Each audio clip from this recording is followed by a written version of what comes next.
Eu estava sentada no meu escritório doméstico, revisando pela 10ª vez o PDF do meu currículo. Aquela era a vaga dos meus sonhos, diretora de operações na Tecnova, uma das maiores multinacionais do país. Eu tinha a experiência, as certificações e a vontade necessária para assumir o cargo, mas sentia que algo estava estranho no ar da nossa casa nas últimas semanas de preparação intensa. Meu marido, Gustavo, passava pela porta com um sorriso que não alcançava seus olhos. Ele trabalhava como analista sênior em uma empresa menor. Desde que eu fui demitida em um corte de gastos da minha antiga firma, ele parecia estranhamente confortável com a minha dependência financeira. Ainda focada nisso, querida? Talvez você devesse aceitar que o mercado está saturado para mulheres na sua idade. Aquelas palavras eram como facadas, mas eu as ignorei, focando no envio final. O que eu não sabia era que, na noite anterior, enquanto eu dormia, Gustavo usou a sua habilidade com tecnologia para acessar o meu computador pessoal. Ele não apenas deletou o meu currículo, ele fez algo muito pior e mais cruel. Ele alterou datas, inseriu erros de português grosseiros e mentiras absurdas sobre minha formação. Ele queria garantir que eu fosse descartada logo na primeira triagem, para que eu continuasse em casa, cuidando da rotina enquanto ele brilhava como o único provedor da família. Quando eu cliquei em enviar naquela manhã, eu estava enviando uma farsa sabotada pelo homem que jurou me apoiar. Eu enviei um documento que me fazia parecer uma amadora analfabeta e mentirosa para o RH da Tecnova Nacional. Por que você não tira o dia para relaxar? Eu cuido das contas este mês, disse Gustavo, me dando um beijo na testa que me causou um calafrio repentino. Eu senti que havia algo de errado, mas a minha confiança nele ainda era um resquício de um amor que estava morrendo aos poucos. Eu não percebi que o arquivo anexado tinha um peso diferente, uma assinatura de traição escondida entre os metadados do arquivo. O dia passou devagar, e o silêncio de Gustavo era quase comemorativo. Ele estava certo de que eu receberia um e-mail automático de rejeição em poucas horas. Ele até sugeriu que fossemos jantar fora para esquecer as frustrações da busca por emprego, uma tática de manipulação para que eu me sentisse acolhida na minha suposta falha. Mas o destino guarda caminhos que a inveja dele não consegue prever. Às 17 horas, o meu celular tocou no meio da sala silenciosa. Não era um e-mail automático. Era uma ligação de um número privado de São Paulo. Olá, Mariana? Aqui é o secretário executivo do Dr. Ricardo Vilela, CEO da Tecnova. Ele gostaria de vê-la amanhã às 8 para uma entrevista direta. Ele insistiu que fosse feita pessoalmente. Eu fiquei muda por alguns segundos, sentindo choque e alegria. Gustavo, que ouvia tudo da cozinha, deixou um prato de porcelana cair. O som da cerâmica se estilhaçando no chão foi o prelúdio do que aconteceria com nosso casamento em breve. Entrevista? Mas como? Eles já leram seu currículo? Ele perguntou, a voz tremendo de uma forma que ele não conseguiu disfarçar. Parece que sim, Gustavo. Parece que o Dr. Ricardo faz questão de falar comigo amanhã cedo. Eu olhei para o meu computador e, por um instinto súbito de proteção, abri a pasta de itens enviados. Quando abri o arquivo anexo, meu coração parou de bater por um instante. O currículo estava totalmente destruído. Havia ofensas escondidas nas entrelinhas e dados falsos em negrito. Lágrimas de puro ódio escorreram pelo meu rosto cansado. Eu entendi toda a arquitetura daquela maldade no mesmo instante. Você é um monstro, Gustavo, eu sussurrei, sem sequer olhar para o rosto dele. Ele tentou gaguejar uma desculpa, dizendo que era para o nosso bem comum, que eu estava sob muita pressão ultimamente. Eu não respondi. Apenas peguei minha pasta, meu computador e a chave do carro reserva. Eu passaria a noite em um hotel de luxo. Eu tinha uma entrevista com o CEO e, por algum motivo, ele queria me ver agora. A noite no hotel foi um misto de preparação técnica e luto emocional profundo. Eu não conseguia parar de pensar em como alguém que dormia ao meu lado podia odiar o meu brilho a ponto de tentar assassinar a minha carreira. Mas eu não permitiria que o plano dele triunfasse. Eu refiz o meu currículo original, imprimi em papel de alta qualidade e preparei cada resposta para o que seria o confronto da minha vida. Ele achou que me deixaria sem chão, mas esqueceu que eu fui treinada para crises. O ódio dele agiu como um combustível para minha determinação. Eu não apenas iria para aquela entrevista, eu iria provar que a competência de uma mulher é imune ao vandalismo digital de um marido medíocre. O sol nasceu e eu já estava pronta, vestida com a armadura de quem sabe exatamente o valor que carrega na alma. Ao sair do hotel, deixei o rastro da tristeza para trás. Eu era uma executiva de elite prestes a recuperar o seu trono. A cada passo em direção ao prédio da sede, eu sentia o poder voltando para as minhas mãos.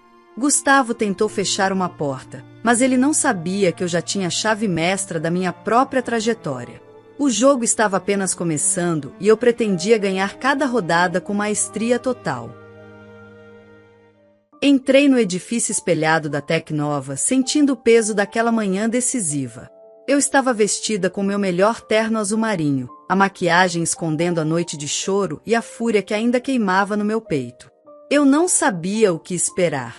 Como Ricardo Vilela, um homem conhecido por sua exigência implacável, poderia ter me convidado após ler aquele currículo sabotado e bizarro que enviaram?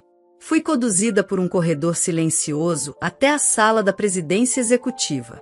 Quando as portas duplas de carvalho se abriram, vi Ricardo parado diante da janela de vidro do chão ao teto. Ele se virou e um sorriso genuíno surgiu em seu rosto. Mariana Albuquerque. Faz quase 10 anos desde aquela conferência em Londres, não é? Eu nunca esqueci a sua palestra sobre reestruturação de cadeias produtivas.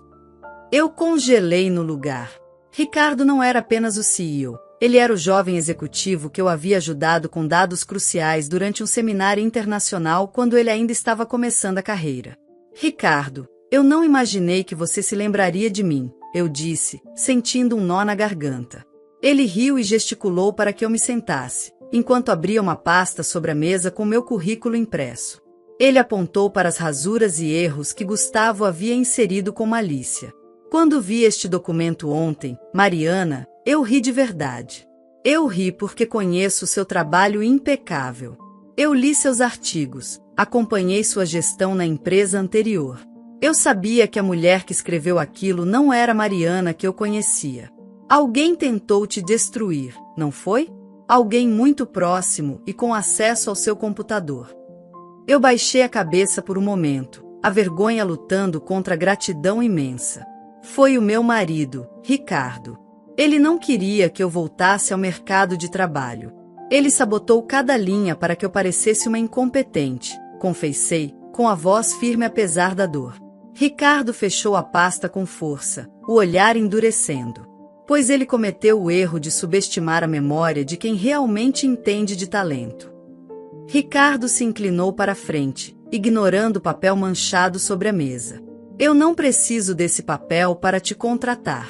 Eu preciso da Mariana que salvou aquele projeto em Londres e que transformou uma empresa à beira da falência em uma gigante de exportação.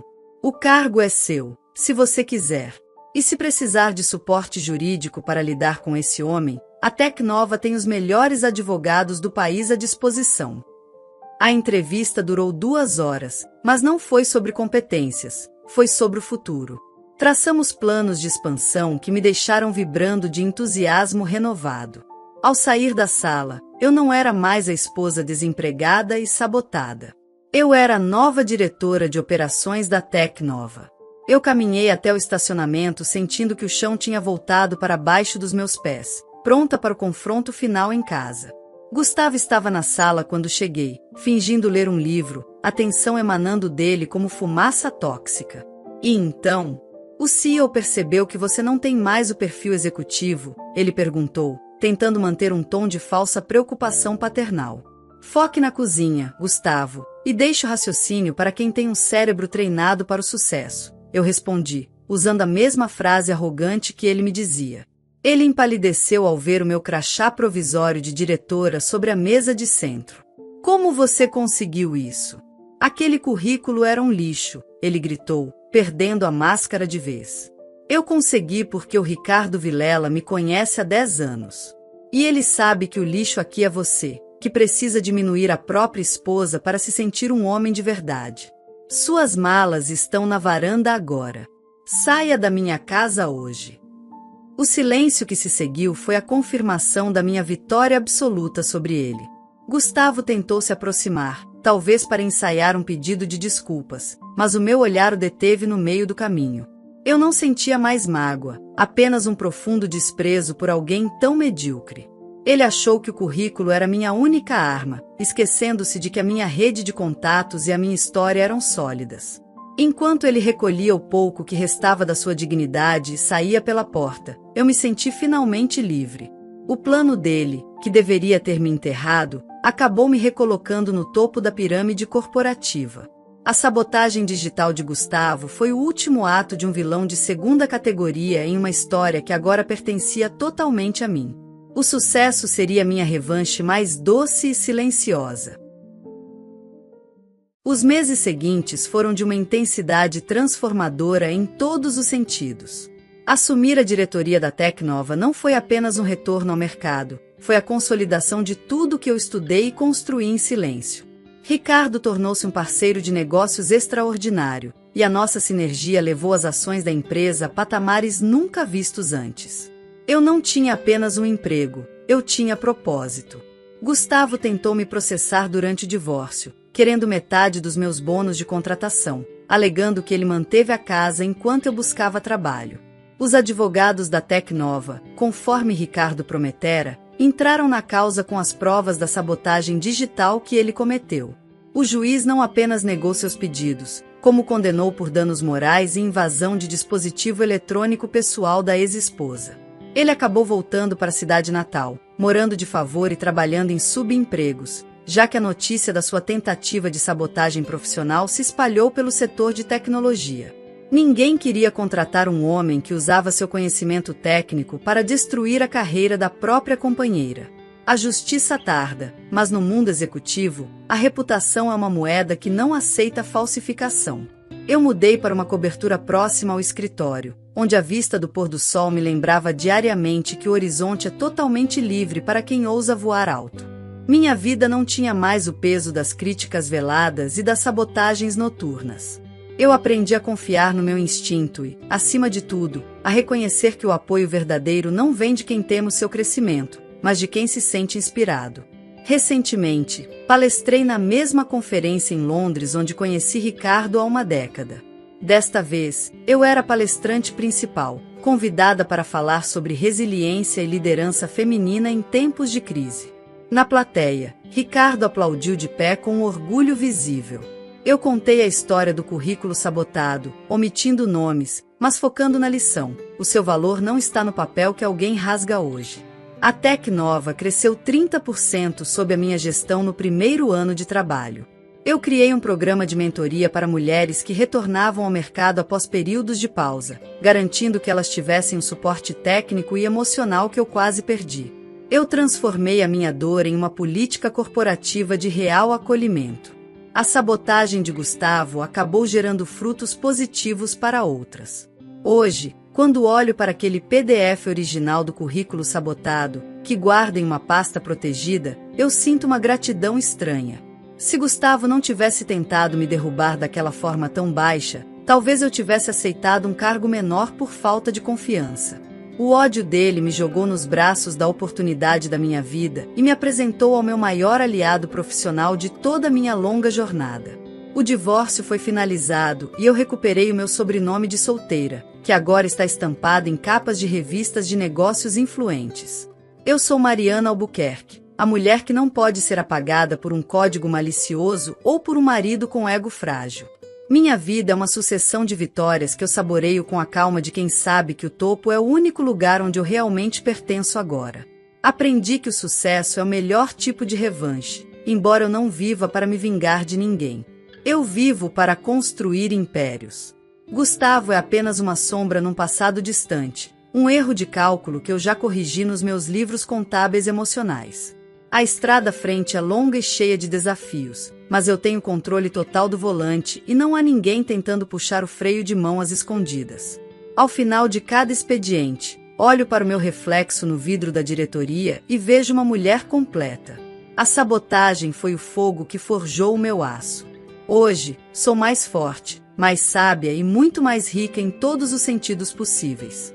A vida me deu uma segunda chance de ser quem eu sempre soube que seria, e desta vez, eu estou aproveitando cada segundo com a consciência de que o meu valor é absolutamente real. Sentada na minha nova mesa de carvalho, assino o contrato de expansão para a Europa. O nome Tecnova brilha em neon azul do lado de fora, refletindo a cor do meu terno. Eu sou a prova de que o talento não pode ser ocultado por muito tempo. Gustavo tentou riscar o meu nome da lista, mas acabou escrevendo na história. E agora, eu sigo em frente, pois o mundo ainda tem muito para ver de Mariana Albuquerque. A história de hoje chegou ao fim. E se você quiser mudar a sua história através de deliciosos brigadeiros gourmets, os tornando sua fonte de renda extra, ou até mesmo principal, adquira agora seu livro digital, que chegará no seu e-mail com mais de 80 receitas de brigadeiros por um preço ridiculamente barato. Você ainda ganha bônus sensacionais como planilha mágica de precificação, receitas bônus de outros doces e muito mais. E se não quiser fazer renda com seus brigadeiros, você pode simplesmente deixar seus amigos e familiares apaixonados por essas gostosuras. Clica no link da descrição ou do primeiro comentário desse vídeo e reserve agora seu livro digital. E não se esqueça de comentar qual lição você tirou dessa história. Também deixe um like no vídeo e se inscreva para não perder os próximos vídeos. Tchauzinho!